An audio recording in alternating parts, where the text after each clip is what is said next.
Hello, my name is Horrorama, and today I have found 4 stories about true encounters multiple people have experienced with paranormal creatures. Before I begin my narrations, I wanted to say that if you end up enjoying this video, then please do consider liking and subscribing, as that really does help the channel a lot. But either way, let's get into the narrations. The first story has been posted by user plated_led. Years ago, I moved from a very small town to a remote valley out in the middle of nowhere, surrounded by national forests and not many neighbors. It was just what I had always wanted. At that point in my life, I had been a paramedic for about 4 or 5 years, and being an outdoorsy, civic-minded sort, I decided to volunteer my services with a local search and rescue organization. For being such a tiny, poorly funded organization, we were surprisingly busy. In the 9 years I was with them, we'd have at least one rescue, sometimes several, every weekend, spring through fall. The source of the majority of these calls was the roughly 100 miles of poorly maintained fire trails that were very popular with dirt bike and quad riders. When they'd inevitably get lost or wreck and get injured, we'd head out, track them down, provide medical care, and fly them out on a helicopter or put them on a stroke basket mounted to a janky trailer, and we'd pull them with a quad. About 2 weeks after joining, and with zero training beyond what I had learned as a Boy Scout and medic, I got my first call. A group of dirt bikers from the city had lost a member of their party. For some reason, they had put their least experienced rider at the back of the group of a dozen or so riders and took off into the woods. When they returned to the trailhead 4 hours later, the experienced guy was missing. They set out again and looked for him for 4 or 5 hours, then gave up and called 911. The time interval from the initial 911 call until we had a squad assembled at the trailhead was pretty impressive, no more than 20 minutes. But we were already 8 or 9 hours behind the ball. We did a very quick briefing, distributed maps, divided into teams, and then set off. They put me on a quad with the most experienced guy, and we headed out. The plan was for each 2 to 3 person team to take one of the longer trails that ring the place. Then, after searching those, we'd systematically work our way into the shorter, maze-like trails that made up the interior. This was to be a hasty search. None of that grid search crap. Just riding around, looking for clues. I don't know what I had expected exactly. Maybe a few dirt roads through the woods or something. But these trails were an absolute nightmare. They were rugged, technical trails where you really had to know where you were going and where you were going to go, or you'd never make it out. GPS rarely worked due to the rugged terrain and tree cover. Radios and cell phones were a crapshoot, and the maps did not account for all the random trails riders would just sort of make. The only marked roads were fire breaks and mileage-wise, those accounted for maybe 10% at most of the trails. Why this guy hadn't been partnered with someone or put at the front of the group is a mystery. 4 hours into this, I'm caked with mud, bleeding from being hit with branches, exhausted, and just done. We take a water break and hear broken radio static. That sounds like the bike has been found, but no rider. It's only a couple of miles from us, so we head in that direction. When we get there, the bike is off to the side of the road, along with the quads of the other teams. But we can see them a few hundred feet in the woods. We walk over and find them looking down at the missing person, who is, unfortunately, very dead. Lips blue, skin dusky, arms spread out like a cross.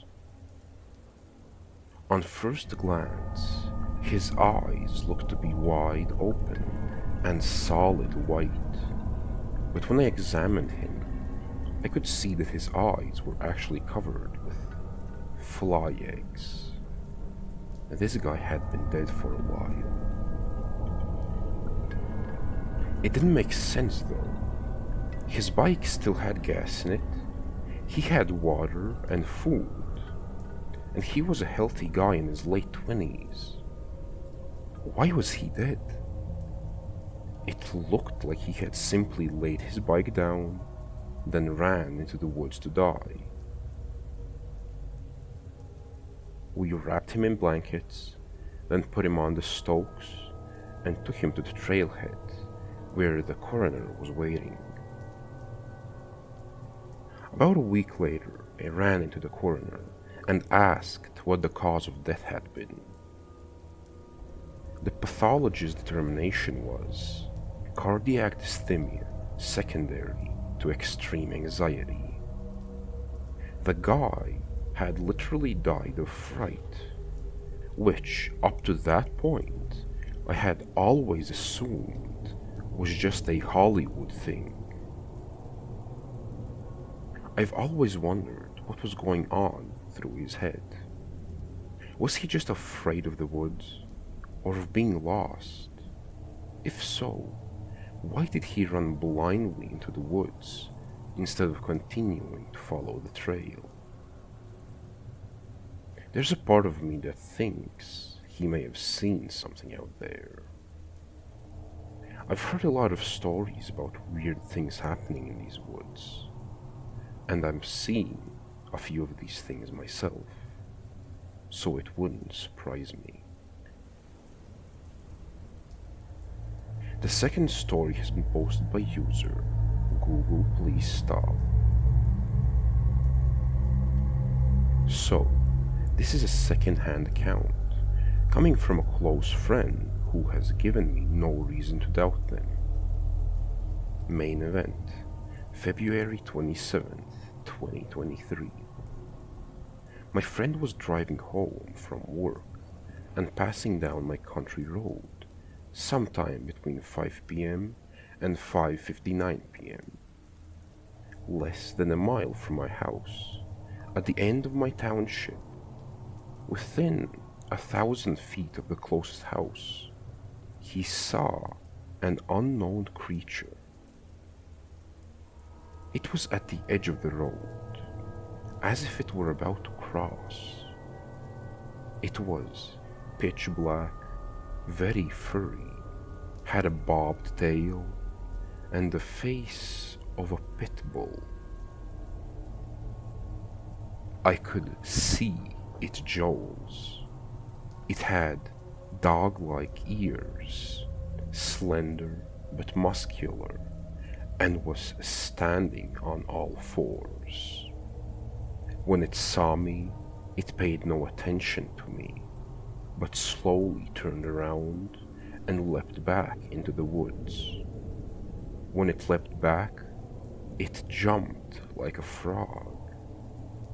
Its legs were turned out just like a frog's.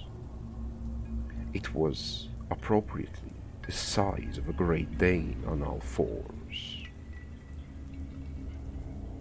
This was what my friend had told me. He was uncertain if it had humanoid feet and couldn't identify much else. Where he reported to have seen it is in a wooded area right beside a small bayou. And there is a notable nook that leads off into the woods right around where he saw it. The very same night after he saw it, I heard strange noises around midnight, akin to something climbing a wooden structure, thuds, and the sound of wood bowing. Side events, possibly unrelated. 6 or so years ago, I saw something strange leap between one section of woods to another across a highway about a half-mile from my home. It was black, hairy, and ape-like at a glimpse. About 3 years ago, me and my wife heard a tapping on the window behind us around midnight. We laughed about it at first, but my cousin from across the street called me moments after and said, "There's something big in your yard. I could hear it running through your yard. It's in the woods now." We investigated and heard it rustling through trees, but never saw it. The next morning, outside the window that was tapped on was a large humanoid footprint, barefoot. To tap on the glass would require something to stand upright at least 5 feet minimum, given the lifted foundation. About 3 years ago, me and a buddy were hanging out, and we saw something strange walk into my cousin's yard across the street. It was, again, large, black, and furry. It walked on all fours and appeared like a pig at first glance. We scoped in on it and couldn't determine what it was. It had a dog-like snout, with the stature and build of a hog. It was about the size of a large hog, or perhaps a large bear cub. I don't remember it having a tail. It sniffed around his house, circled it, and went back into the woods. About a year ago, I was driving at night from the far end of my road. There is a curve approximately a half-mile from where my friend reported seeing the creature. In the curve, as I banked a bit, my headlights shined into the woods and revealed eyeshine, about 6 feet off the ground. I stopped my car next to where the eyeshine was to examine it. I didn't see anything else, but the smell of rotting meat flooded the car, and I promptly left.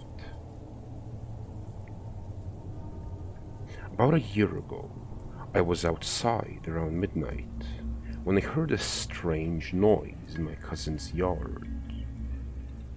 I shined a flashlight over there and caught some eyeshine at average height from the ground. It looked at me and kept walking into the woodline. In my experience, if you spotlight something and can see its eyeshine, They stop and stare at you. This thing kept going, but watched me the whole time. I continued to shine into the woodline for a bit longer, and it returned about 15 feet down the woodline. It stared at me from within the woods and turned around. I continued to shine my light and caught it one more time in the same place as the second encounter. It looked at me for a moment and turned away. I didn't see the eye shine again. At the time, I had an eerie feeling that it seemed to be sentient. Maybe a big cat, but no normal woodland critter from around here would have that kind of appearance. Bonus event, also possibly unrelated. For the past 2 weeks, my entire property has reeked of skunk. Our house gets sprayed from time to time by local skunks, but the smell usually dissipates after 2 days. This time, it's been almost 2 weeks, and the smell is pungent, even out on the road by my house. My home seems to be the epicenter, but the smell extends around 100 yards around my home and all directions.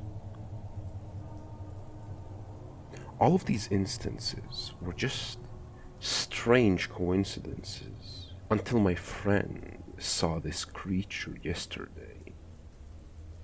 Now, I'm not ruling them out as possible encounters with this creature.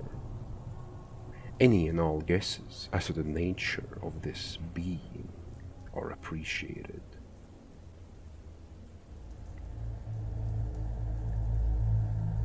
The third story has been posted by user _crispy_colon.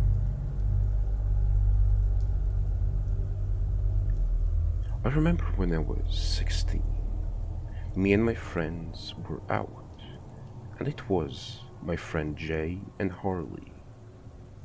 We were in this decently large park/lake with massive grass hills surrounding it. After finishing school, we decided to go to the park, and by this time it was dark, since it being winter and all. We had walked up this hill with a forest line to our right, and thick grass bushes behind us. Sitting down, we could see our entire city light up, and we were just talking, and I cannot recall what exactly about.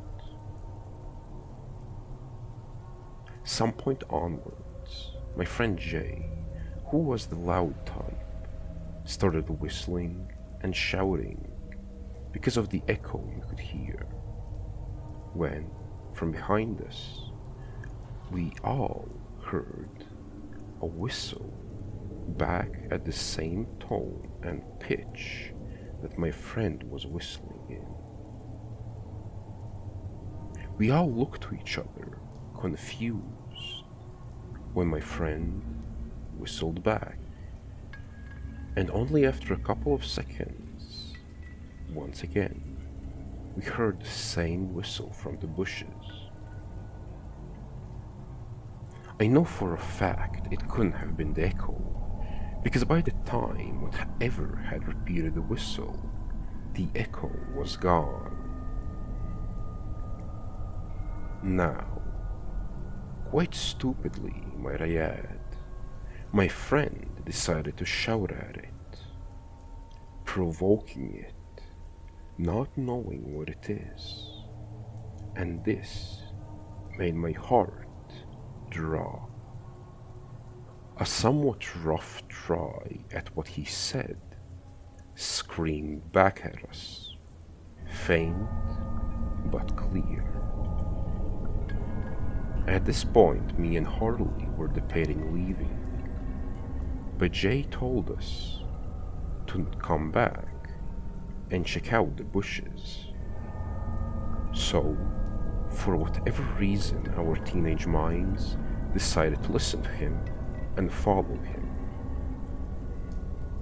For context, in the next part, while walking to the bushes, about 200 feet to the right was a passage of sorts that, when walked through, after about a minute of walking, led to a main road. As Jay was walking closer to the bushes, we were straying off a bit to the exit, or the passage, I guess. And we were telling him, "Come on, man, let's just go." At this point, we were already debating running off and just leaving Jay alone. But that's when Jay started to say he saw something. So I asked him, "What did you see?" And he replied, "Something like eyes." At this point, I thought he was just messing with us. But then, between him and the bushes and the moonlit sky, I saw something dart out of the bushes and pounce on him. I thought, "What the hell?" And me and Harley both looked to each other and ran through the passage. And Jay started to scream. While running, I was picturing it in my head. It must have been at least 6 feet tall, and it was skinny, with long limbs, but a human-sized head. When we reached the road, we looked back, and I could feel my heart pounding in my chest and the adrenaline flowing through my blood. We started shouting for our friend, and after about 5 minutes, he fell to our feet out of the dark, and we sat him up and asked what that was. He replied, confused and with a dull look in his eyes, I'm not sure."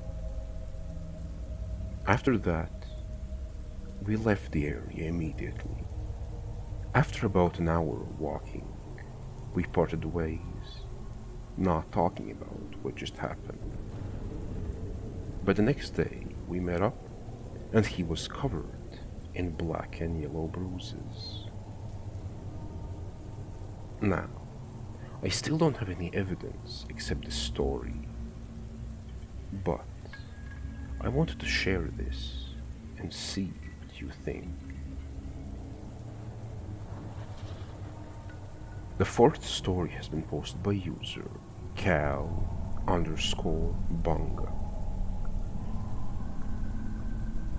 This happened in northern eastern Oklahoma, within the Cherokee Reservation around 2008, in the beginning of fall. Myself and 8 other friends I went to school with had all met up at a friend's house to hang out for the night around a campfire. We were all about 15 or 16 years old. My friend had a trail that went maybe over a quarter of a mile into the woods, where it led to an open circle in the wooded area. There was a fire pit there with a single tree, and another trail that led south from the opening where we would be hanging out for the night. We sat around, doing nothing much, and may I remind you, we were not partying. No booze, no smoking, nothing. Just nine of us acting like fools in the woods, having a good time. It gets to around 2:30 or 3 a.m. and things changed. We are all up having a good time, and my friend John gets up and heads to the entrance of the south trail at the edge to take a piss. I just happened to look up from the fire and turn to look at my friend when, from behind the trail, I saw this gray figure stood in front of him about 20 yards away. I asked him quietly if he can see it, and he looks up and without saying a word comes back to the fire with the rest of us. My eyes are locked on to this figure standing in the dark. This thing standing about 7 feet tall, gray, with this static, cloudy look to it. It's like started about where the bottom of one's chest plate would be.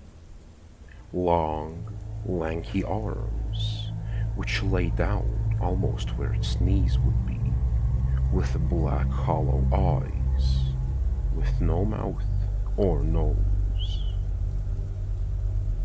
All nine of us are staring at this thing, and no one can move. Some started to cry, some kept their heads down, but I kept my eyes right on it, looking at this thing while it stood there looking right back at us. It moved horizontally to the right into the woods of the south trail, slowly moving around. It got to a part in the woods that, during the day, you could see was about a 7-foot tall rock wall.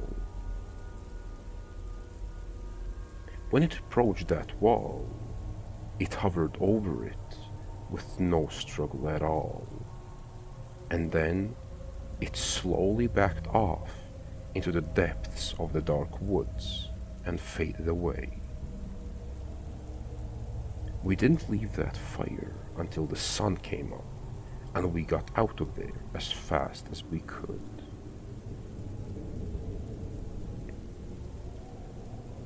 We didn't talk about that night for years after that. We kept it to ourselves. And I'm only telling it to a few select people who were close to me. 15 plus years later, I had asked some of the people who were there if they remembered what had happened and what we witnessed. And every single one of them remembered exactly what it looked like and exactly what it did. 9 of us saw something in those woods, and it saw us as well.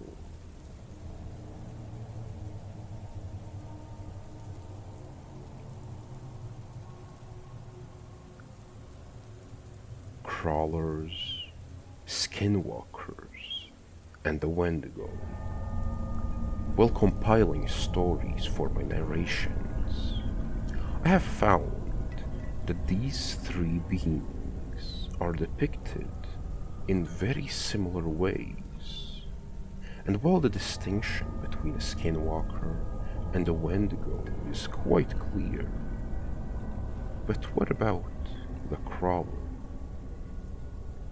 They are described as pale, lanky humanoid beings that, as their name would suggest, crawl on all fours. These are just a few of the similarities between them and the previously mentioned cryptids.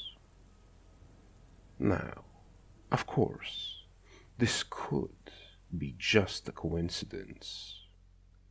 Or maybe there is some sort of more meaningful connection between these three creatures we have yet to discover.